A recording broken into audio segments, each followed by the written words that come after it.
ಶ್ರೀಗುರುಭ್ಯೋ ನಮಃ. ನಾರಾಯಣಾಯ ಪರಿಪೂರ್ಣಗುಣಾರ್ಣವಾಯ ವಿಶ್ವೋದಯಸ್ಥಿತಿಲಯೋನ್ನಿಯತಿಪ್ರದಾಯ ಜ್ಞಾನಪ್ರದಾಯ ವಿಬುಧಾಸುರಸೌಖ್ಯದುಃಖ ಸತ್ಕಾರಣಾಯ ವಿತತಾಯ ನಮೋ ನಮಸ್ತೆ. ನಾರಾಯಣಂ ಸುರಗುರುಂ ಜಗದೇಕನಾಥಂ ಭಕ್ತಪ್ರಿಯಂ ಸಕಲಲೋಕ ನಮಸ್ಕೃತಂ ಚ ತ್ರೈಗುಣ್ಯವರ್ಜಿತಮಜಂ ವಿಭುಮಾಧ್ಯಮೀಶಂ ವಂದೇ ಭವಘ್ನಮರಾಸುರಸಿದ್ಧವಂದ್ಯಂ ನಾರಾಯಣಂ ನಮಸ್ಕೃತ್ಯ ನರಂ ಚೈವ ನರೋತ್ತಮಂ ದೇವೀಂ ಸರಸ್ವತೀಂ ವ್ಯಾಸಂ ತतो ಜಯಮುದೀರಯೇತ್. ಕೃಷ್ಣಾಯ ವಾಸುದೇವಾಯ ಹರಯೇ ಪರಮಾತ್ಮನೇ ಪ್ರಣತಃ ಕ್ಲೇಶನಾಶಾಯ ಗೋವಿಂದಾಯ ನಮೋ ನಮಃ. ಶ್ರೀ ಗುರುಭ್ಯೋ ನಮಃ. ಶ್ರೀಮನ್ ಮಹಾಭಾರತ ತಾತ್ಪರ್ಯ ನಿರ್ಣಯ 3ನೇ ಅಧ್ಯಾಯದ 21ನೇ ಶ್ಲೋಕ.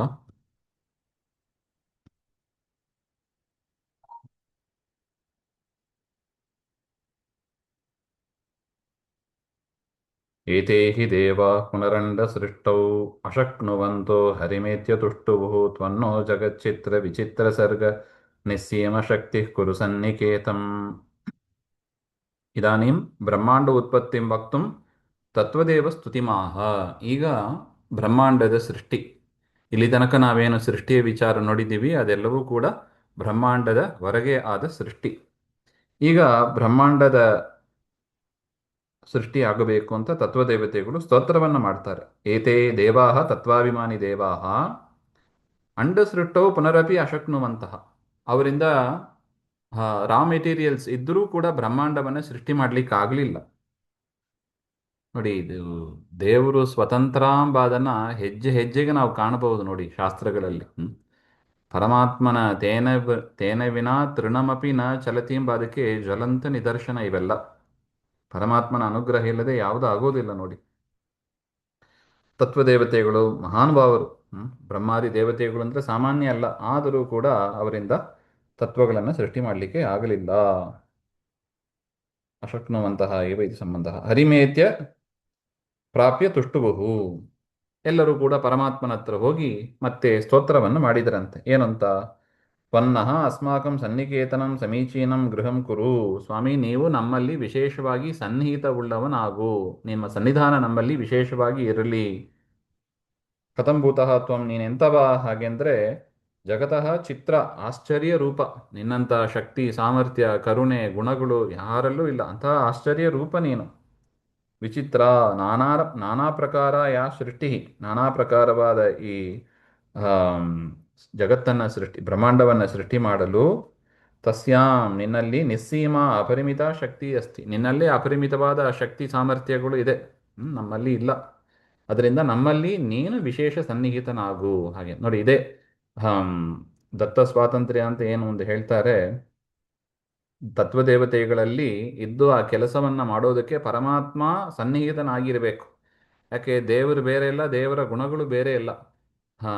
ದತ್ತ ಸ್ವಾತಂತ್ರ್ಯವನ್ನು ನಾವು ತಪ್ಪಾಗಿ ತಿಳ್ಕೋಬಾರ್ದು. ಹರಿಕಥಾಂಸಾರದಲ್ಲಿ ಇರೋದು ದೇವರು ತನ್ನಲ್ಲಿ ಇದ್ದ ಸ್ವಾತಂತ್ರ್ಯವನ್ನು ಕಿತ್ತು ಬೇರೆಯವರಿಗೆ ಬ್ರಹ್ಮಾದಿಗಳಿಗೆ ಕೊಟ್ಟ ಹಾಗೆ ಅಂತ ಅರ್ಥ ಅಲ್ಲ ಅದಕ್ಕೆ.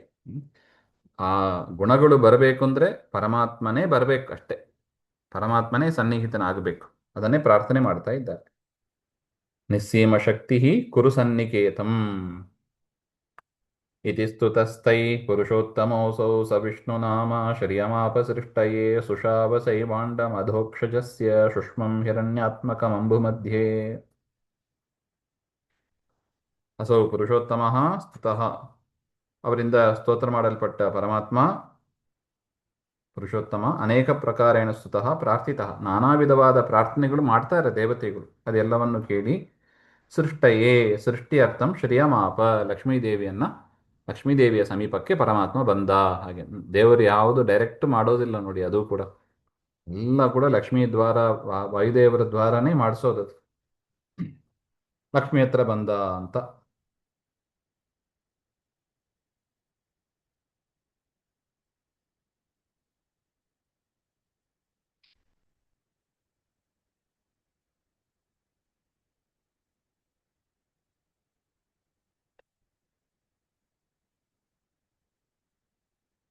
ಸುಷಾವ, ಆಗ ಬ್ರಹ್ಮಾಂಡದ ಸೃಷ್ಟಿಯಾಯಿತು. ವಿಷ್ಣುನಾಮ ಶ್ರಿಯಮಾಪ ಸೃಷ್ಟಯೇ ಸುಷಾವ ಸೈವಾಂಡ ಮದೋಕ್ಷಜಸ್ಯ ಶುಷ್ಮಂ ಹಿರಣ್ಯಾತ್ಮಕಂ. ಕುರಿತು.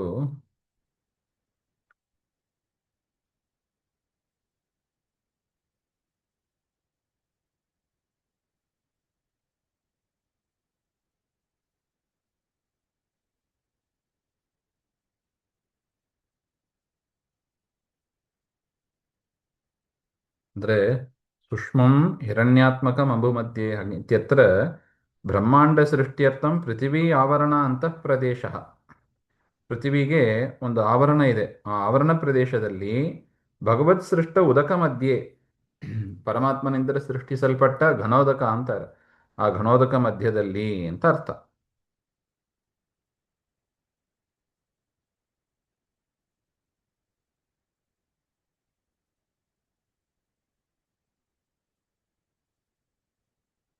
ಬ್ರಹ್ಮಾಂಡ ಕಟಾಹ ಸಂಶ್ಲಿಷ್ಟತೆಯ ಬಹಿರಾವರಣ ಉದಕಸ್ಯ ಭಾವಾತ್.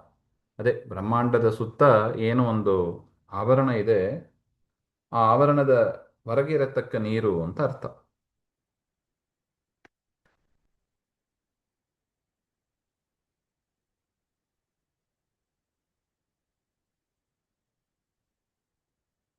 ಈ ರೀತಿಯಾಗಿ ಪರಮಾತ್ಮ ಬ್ರಹ್ಮಾಂಡದ ನಿರ್ಮಾಣವನ್ನು ದೇವತೆಗಳ ಪ್ರಾರ್ಥನೆಯನ್ನು ಮನ್ನಿಸಿ ಮಾಡಿದ ಹಾಗೆ ಅಂತ.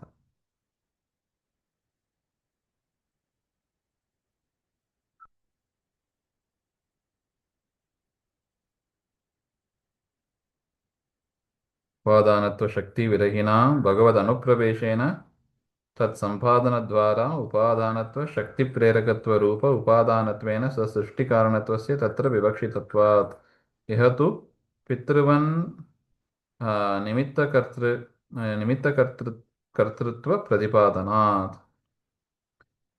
ಒಟ್ಟು ಈ ರೀತಿಯಾಗಿ ಆ ಬ್ರಹ್ಮಾಂಡವನ್ನು ಸೃಷ್ಟಿ ಮಾಡಿದ. ಆಗ ತಸ್ಮಿನ್ ಪ್ರವಿಷ್ಟ ಹರಿಣೈವ ಸಾರ್ಧಂ ಸರ್ವೇ ಸುರಾಸ್ತಸ್ಯ ಬಭೂವ ನಾಭೇಃ ಲೋಕಾತ್ಮಕಂ ಪದ್ಮಮುಷ್ಯ ಮಧ್ಯೆ ಪುನರ್ವಿರಿಂಚೋ ಜನಿ ಸದ್ಗುಣಾತ್ಮ.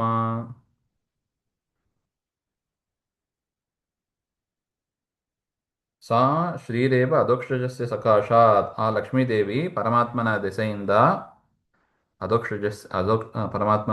ಹಿರಣ್ಯಾತ್ಮಕಂ, ಆ ಬಂಗಾರಮಯವಾದ ಸುಷ್ಮಂ ವೀರ್ಯಂ ಮಂಡಂ ಯಥಾ ಭವತಿ ತಥಾ ಅಂಬು ಮಧ್ಯೆ ಸುಷಾವ.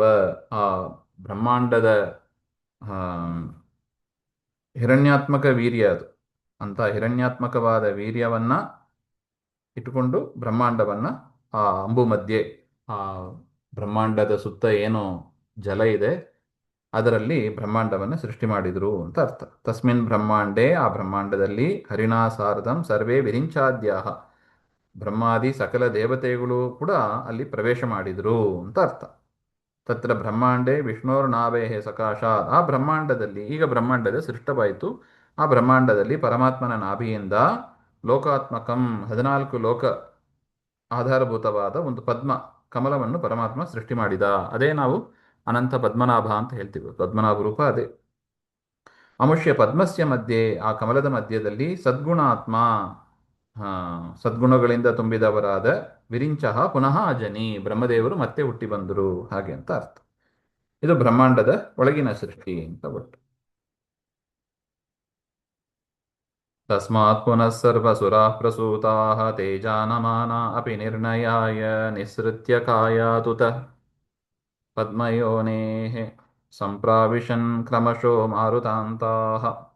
ತಸ್ಮಾತ್ ಪದ್ಮಾತ್ ಉತ್ಪನ್ನಾತ್ ವಿರಿಂಚಾತ್ ಪುನಃ ಸರ್ವಸುರಾಃ ರುದ್ರಾದ್ಯಾಃ ಜಾತಾಃ ಇತ್ಯರ್ಥ.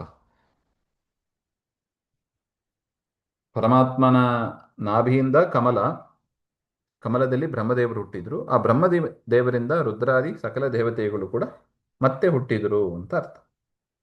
ತೇ ರುದ್ರಾದ್ಯಾಹ ಸುರಾಹ ಜಾನಮಾನಾಹ ಶ್ರೀ ಮುಖ್ಯಪ್ರಾಣಸ್ಯ ಸ್ವೋತ್ತಮತ್ವಂ ಜಾನಂತಹ ಅಪಿ. ಆ ಎಲ್ಲರಿಗೂ ಕೂಡ, ರುದ್ರಾದಿಗಳಿಗೂ ಕೂಡ ಗೊತ್ತು ಏನು ಅಂತ, ತಮಗಿಂತ ವಾಯುದೇವರು ಸ್ವರೂಪದಲ್ಲಿ ದೊಡ್ಡವರು ಹಾಗೆ ಅಂತ, ಜ್ಞಾನಭಕ್ತಿಯಾದಿಗಳಲ್ಲಿ ಜ್ಞಾನಬಲಾದಿಗಳಲ್ಲಿ ದೊಡ್ಡವರು ಅಂತ.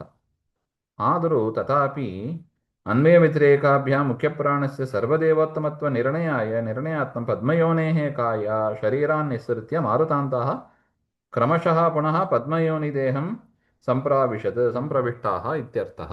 ಆಗ ಒಂದು ಪರೀಕ್ಷೆ ಆಯ್ತಂತ, ದೇವತೆಗಳ ಮಧ್ಯದಲ್ಲಿ ಯಾರು ದೊಡ್ಡವರು ಅಂತ ಪರೀಕ್ಷೆ ಆದಾಗ ಆ ಬ್ರಹ್ಮದೇವರ ಶರೀರದಿಂದ ಒಬ್ಬೊಬ್ಬರೇ ದೇವತೆಗಳು ಹೊರಗೆ ಹೋದರು. ಯಾರು ಹೋದರೂ ಕೂಡ ದೇಹ ಬಿದ್ದಿಲ್ಲ. ಆದರೆ ಯಾವಾಗ ಮುಖ್ಯಪ್ರಾಣ ದೇವರು ಹೋದರು ಆಗ ದೇಹ ಬಿತ್ತು. ಮತ್ತೆ ಎಲ್ಲರೂ ಪ್ರವೇಶ ಮಾಡಿದರು, ದೇಹ ಎದ್ದಿಲ್ಲ. ಮತ್ತೆ ಮುಖ್ಯಪ್ರಾಣ ದೇವರು ಪ್ರವೇಶ ಮಾಡಿದರು, ಆ ದೇಹ ಎದ್ದಿತು ಹಾಗೆ ಅಂತ. ಇದರಿಂದ ಏನು ಸ್ಪಷ್ಟ ಆಯಿತು? ಎಲ್ಲ ದೇವತೆಗಳಿಗಿಂತಲೂ ಕೂಡ ವಾಯುದೇವರು ದೊಡ್ಡವರು ಹಾಗೆ ಅಂತ. ಈ ರೀತಿಯಾಗಿ ನಿರ್ಣಯ ಮಾಡಿ ಹೇಳಬೇಕಿದು, ಸುಮ್ಮನೆ ಸ್ಟೇಟ್ಮೆಂಟ್ ಅಲ್ಲ ಅದು. ಹ್ಮ್? ವಿಚಾರಪೂರ್ವಕ ಅದನ್ನು ತಿಳಿಸಬೇಕು ಹಾಗೆ ಅಂತ. ಕ್ರಮೇಣ ಸಂಪ್ರಾವಿಶತ್, ನೋಡಿ ಅದನ್ನ ಹೇಳ್ತಾರೆ ನೋಡಿ. ಪಪಾತ ವಾಯೋರ್ಗಮನಾತ್ ಶರೀರಂ ತಸ್ಯೇವ ಚಾವೇಶತ ಉತ್ಥಿತಂ ಪುನಃ ತಸ್ಮಾತ್ ಸ ಏಕೋ ವಿಬುಧ ಪ್ರಧಾನಃ ಇತ್ಯಾಶ್ರಿತ ದೇವಗಣಾಸ್ತಮೇವ ಹರೇರ್ವಿರಿಂಚಸ್ಯ ಚ ಮಧ್ಯ ಸಂಸ್ಥಿತೆ ತದನ್ಯ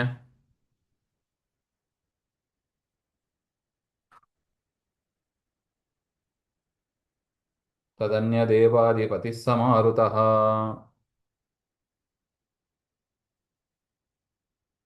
ಆ ಶರೀರದಿಂದ, ಬ್ರಹ್ಮದೇವರ ಶರೀರದಿಂದ ವಾಯೋಹೋ ಗಮನಾತ್, ಮುಖ್ಯ ಪ್ರಾಣದೇವರು ಹೊರಟಾಗ ಪಪಾತ, ಶರೀರ ಬಿತ್ತು.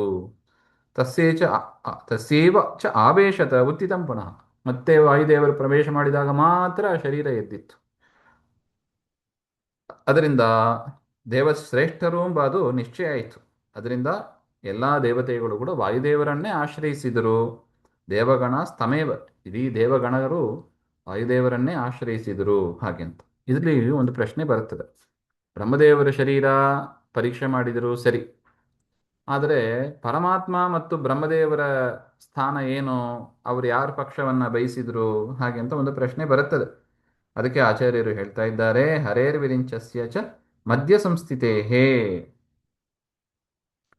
ಪರಮಾತ್ಮ ಮತ್ತು ವಾಯುದೇವರು ಅವರು ಮಧ್ಯಸ್ಥಿಕೆ, ಅಂದರೆ ಯಾರ ಪಕ್ಷವನ್ನು ಕೂಡ ವಹಿಸಲಿಲ್ಲ ಅವರು. ಈ ದೇವರೇ ದೊಡ್ಡವರಾಗಬೇಕು, ಆ ದೇವರೇ ದೊಡ್ಡವರಾಗಬೇಕು ಅಂತ ಪರಮಾತ್ಮ ಆಗಲಿ ಬ್ರಹ್ಮದೇವರಾಗಲಿ ಆ ಯಾವುದು ಬಯಸಲಿಲ್ಲ ಅವರು. ನ್ಯೂಟ್ರಲ್ ಆಗಿ ಇದ್ದರು ಅಂತ ಅಷ್ಟ ಅರ್ಥ. ಮಧ್ಯಸ್ಥತ್ವೇನ ಸಂಸ್ಥಿತೇ ಪರೀಕ್ಷಣಾರ್ಥಂ ಉದಾಸೀನತ್ವೇನ ಸ್ಥಿತಾ ಇದು.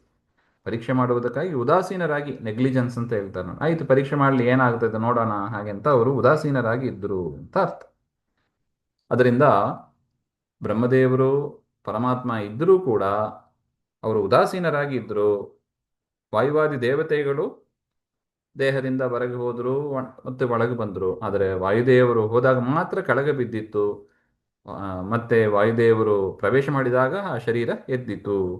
ಅದರಿಂದ ವಾಯುದೇವರು ಜೀವೋತ್ತಮರು ಎಂಬ ಅದು ಸ್ಪಷ್ಟಪಡಿಸುವುದಕ್ಕಾಗಿ ಸೃಷ್ಟಿಯ ಆರಂಭದಲ್ಲಿ ಆದ ಮೊದಲು ಪರೀಕ್ಷೆ ನೋಡಿ. ತತ್ವವನ್ನ ಜನರಿಗೆ ಹೇಗೆ ತಿಳಿಸಿಕೊಡಬೇಕು ಅಂತ ದೇವತೆಗಳಲ್ಲಿ ಇರುವ ಒಂದು ಕಳಕಳಿ ನೋಡಿ. ಎಷ್ಟು ಆಸಕ್ತಿಯಿಂದ ಇಂತಹ ವಿಚಾರವನ್ನೆಲ್ಲ ನಮಗೆ ತಿಳಿಸಿಕೊಡ್ತಾರೆ ನೋಡಿ. ಮುಂದಿನದ್ದು ಮತ್ತೆ ನೋಡೋಣ. ಶ್ರೀಮದ್ ದುಹಾಂತರ್ಗತ ಶ್ರೀಕೃಷ್ಣ ಆತ್ಮ ಶ್ರೀ ಹರೇ ನಮಃ.